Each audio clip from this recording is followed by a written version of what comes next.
Hello and welcome back to the 10 Step Mix. I'm Al from musicguypodcast.com and we're on step 2, which is getting our rough balance together. We're working on a song of mine called Waiting on the Right Time, which is available on Spotify if you want to check it out. And before we get into the rough balance, we just want to make sure that our tempo is set correctly and that our markers are set correctly. So up here near my tempo menu here is a half red diamond. It can be kind of hard to find if you're not used to using Pro Tools. So I'm going to double click on that. I'm going to set my tempo to the correct tempo for the song, which is 126. And then that's going to help with the timing of my delays, and it's also going to make it really easy for me to set my markers. So if I switch into grid mode here at the top left by clicking on grid or by hitting F4, my cursor will now snap to these grid lines, and I can adjust the resolution of these grid lines up here. It's currently set to 16th note, so I think I'll set it to something a little bit wider, like a quarter note. Might be a little bit easier to see. All right. And let's switch back to waveform view. We'll hold Alt, click on this volume option here, switch to waveform, and we'll zoom in. You can zoom in and out really easily with T and R. As long as this AZ button in the top right is illuminated, then I don't have to hold down Control to use my key commands. So really handy to have this on. And then T to zoom in, R to zoom out. So we'll zoom in, and we'll put a marker here at the start of our first verse by pressing Enter, which is just to the bottom right of the numpad on my keyboard, not to be confused with the return key, which is near the letter part of the keyboard. That'll send you back to the beginning of the song. We don't want that. We want to create a marker with the Enter key next to the numpad. And we'll call this V1. Jump to the first chorus. I can tell because the shaker starts there. We'll hit enter, call that C1. Here's our second verse, call that V2. Here's our second chorus, C2. And here's our bridge, call that B. Got a little build up that happens here with the band. Call that build. How creative. Got a little stop here. This might be kind of important. Let's call that stop. And then we've got our C3 for our third chorus. All right, so all our markers are laid down, and we're ready to start actually mixing. So I've gone ahead and disabled all the plugins that we brought in the previous video. I wouldn't always do this. If I was mixing a record and this was track 2 or 3 in, I'd already gotten the first couple tracks sounding okay. I'd probably leave the plugins as they were just because I'm already going to be 80-90% of the way there if I've already tweaked all the settings for the old session. But because this is a new track, it's fairly different than the last one I was working on. And also just to show you all how it's going to sound if we start from scratch, I've disabled all these plugins. So that's up to you if you want to do that. We're going to talk about panning real quick. So generally speaking, the kick, snare, bass, and lead vocal, I want them all to be panned 0. I want them to be panned center up the middle. It's pretty uncommon to do anything other than that, especially in rock and pop and country music.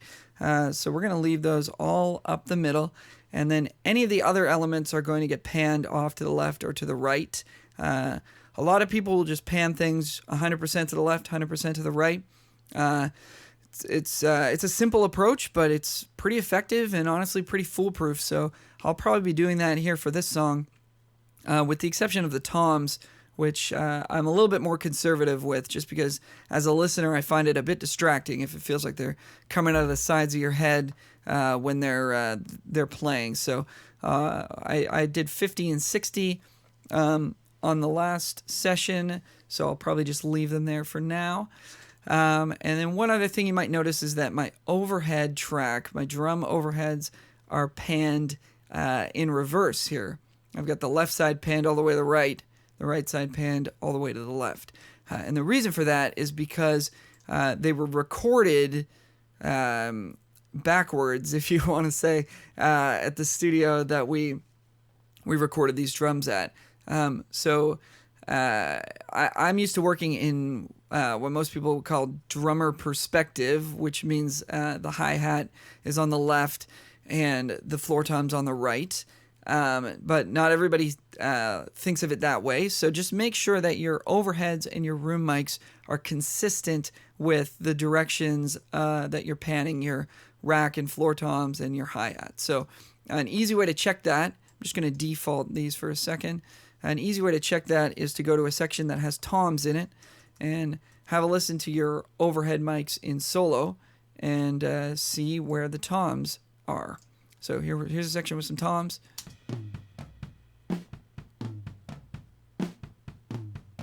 So we can hear that the floor tom is pretty clearly off to the left, which is going to be backwards based on how I want to pan my toms in this song. So all I have to do is invert the panning on my overheads, and now we hear that the floor tom is on the right, which is correct according to how I have my toms panned. We'll check the room mics as well. So we can hear that also in the room mics, the floor tom is to the left. So we want to invert that just by panning the left side to the right and the right side to the left. And now we have a floor tom on the right, which is consistent with the way I've panned my toms here. All right, so now we're ready to start grabbing a rough balance just by moving the faders. We're not going to add any plugins yet. We're just sort of going to get the song into the general ballpark here. So I'm going to loop a section where most of the elements are playing, which would be the second chorus. I'm going to use my markers. I'm just going to click on C2, hold Shift, click on my bridge marker here, B, and that's going to select an area on my session. I'm going to make sure I have loop enabled by right-clicking my play button and selecting loop, and that will cause the material to be continuously repeated within this selection that I've made. So we'll go ahead and hit play, which is spacebar, if anybody's wondering out there, and we'll just get our rough balance together just using our faders. Here we go.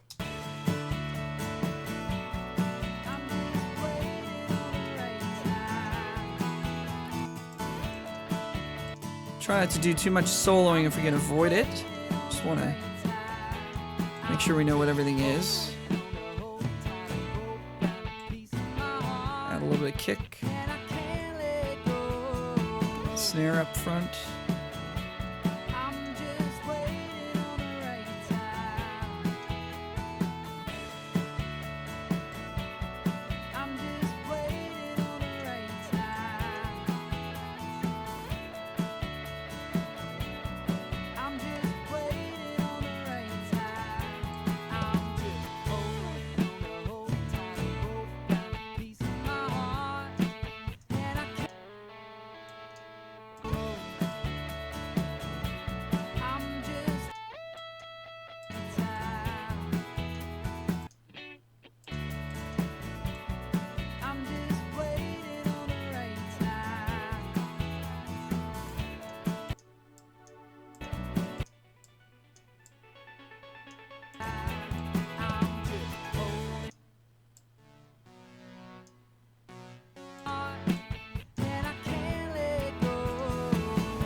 And if you hold down your control key while you're moving your faders, they'll move much more slowly, and you can get more exact movements out of them. Okay, so that's a rough balance. The song is obviously nowhere near done, but that just gives us a good starting point to work from. And we'll see you on the next video, which is mix bus processing. See you there.